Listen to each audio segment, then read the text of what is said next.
Ambassador Kretel had always prided himself on his diplomatic curiosity. In his 3 centuries of first contact protocols across 17 different species, he'd learned that asking the right questions often prevented interstellar incidents. So when the human delegation arrived for the trade negotiations aboard the neutral station Harmony's Edge, he approached the cultural exchange with his usual methodical enthusiasm. The humans seemed pleasant enough, bipedal, carbon-based, with those peculiar facial expressions they called smiles. Dr. Sarachin, their lead negotiator, had been particularly forthcoming about human customs and thought processes. "We find it fascinating how different species approach problem-solving," Kretel had said during the first day's informal discussions.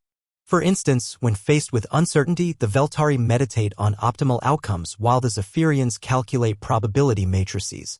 How do humans typically assess potential risks? Dr. Chin had paused, coffee cup halfway to her lips. "Oh, we usually ask ourselves what's the worst that could happen." Kretel's translator implant processed the phrase, and his interest was immediately piqued. Such a simple yet profound approach to risk assessment. Fascinating. This suggests your species conducts thorough negative outcome analysis.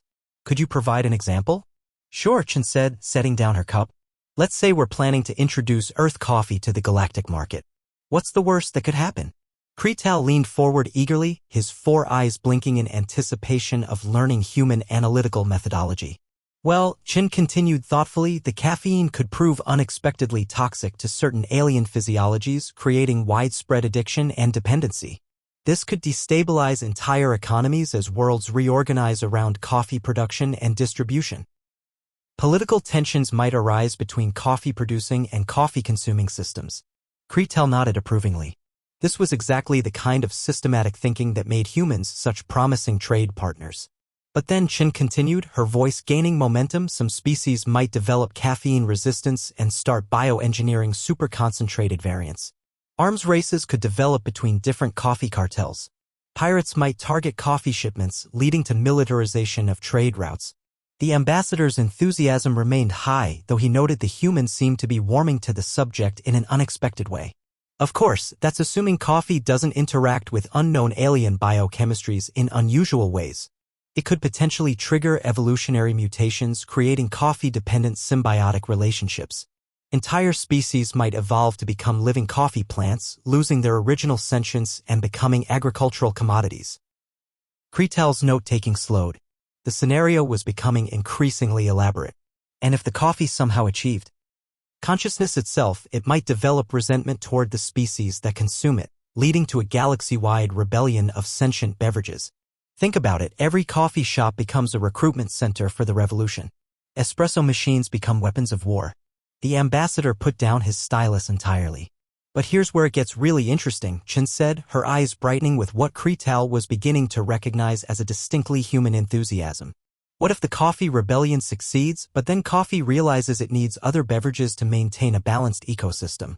So it starts converting other drinks, tea, juice, alcohol, creating a beverage collective consciousness that views solid food as the enemy. Dr. Chin, Kretel interrupted gently, perhaps we could return to the original trade proposal. Right, but think about the implications. Chin continued. Food versus drinks, it's the ultimate schism. Planets could split into beverage-allied and food-allied factions. Wars fought with soup cannons and soda geysers. The galaxy's entire understanding of nutrition collapses. Kretel noticed that the other humans at the table were nodding along as if this was perfectly normal reasoning. Dr. Chen's eyes lit up again. Oh, that's a great question. Well, synthetic fabrics could interfere with alien electromagnetic biology. 3 hours later, after learning how T-shirt exports could theoretically result in the fabric of space-time itself unraveling due to quantum entanglement with synthetic polymers, Kretel quietly excused himself from the negotiations. The next day, he sent a priority message to the Galactic Diplomatic Corps, revision to First Contact Protocol 847. Under no circumstances should human negotiators be asked to speculate about negative outcomes. Recommend redirecting conversations toward human entertainment media instead. Surely their fiction cannot be as disturbing as their risk assessment. 3 days later, after a human delegate explained how a simple rom-com could realistically lead to the collapse of the concept of love itself, the Diplomatic Corps issued an emergency addendum: avoid all speculative discussions with humans. Stick to direct facts and numerical data only. The final memo from Kretal, sent just before his request for early retirement, was brief. Humans possess a unique form of intelligence. And eventually, Chen concluded with satisfaction, the heat death of the universe is accelerated by the constant conflict between liquid and solid matter, ending all existence approximately 4 billion years ahead of schedule. All because we wanted to sell coffee. The conference room fell silent. So, Chen said brightly, maybe we should start with something safer, like textiles? Kretal's translator implant struggled briefly before delivering the obvious question. What's the worst that could happen with textiles? The moment the words left his mouth, Kretal knew he'd made a terrible mistake. That can transform any innocent question into a comprehensive guide for universal destruction. Recommend treating all human responses as potential doomsday scenarios. Also, their mathematical projections somehow make everything worse. Please send replacement diplomat. Preferably one without imagination. The replacement diplomat lasted exactly 1 meeting. Her downfall came when she asked the humans if there was anything harmless they could discuss. The humans exchanged glances and smiled. What's the worst that could happen if we just talked about the weather? Dr. Chen asked cheerfully. The replacement diplomat was found 3 hours later, staring blankly at the wall, quietly mumbling something about how atmospheric pressure differentials could theoretically be weaponized to create pocket dimensions that would eventually consume reality. After that, the Galactic Diplomatic Corps developed a new policy. When negotiating with humans, never ask questions. Just nod, smile, and pray to whatever cosmic forces were listening that the humans never decided to apply their worst-case scenario thinking to galactic peace itself.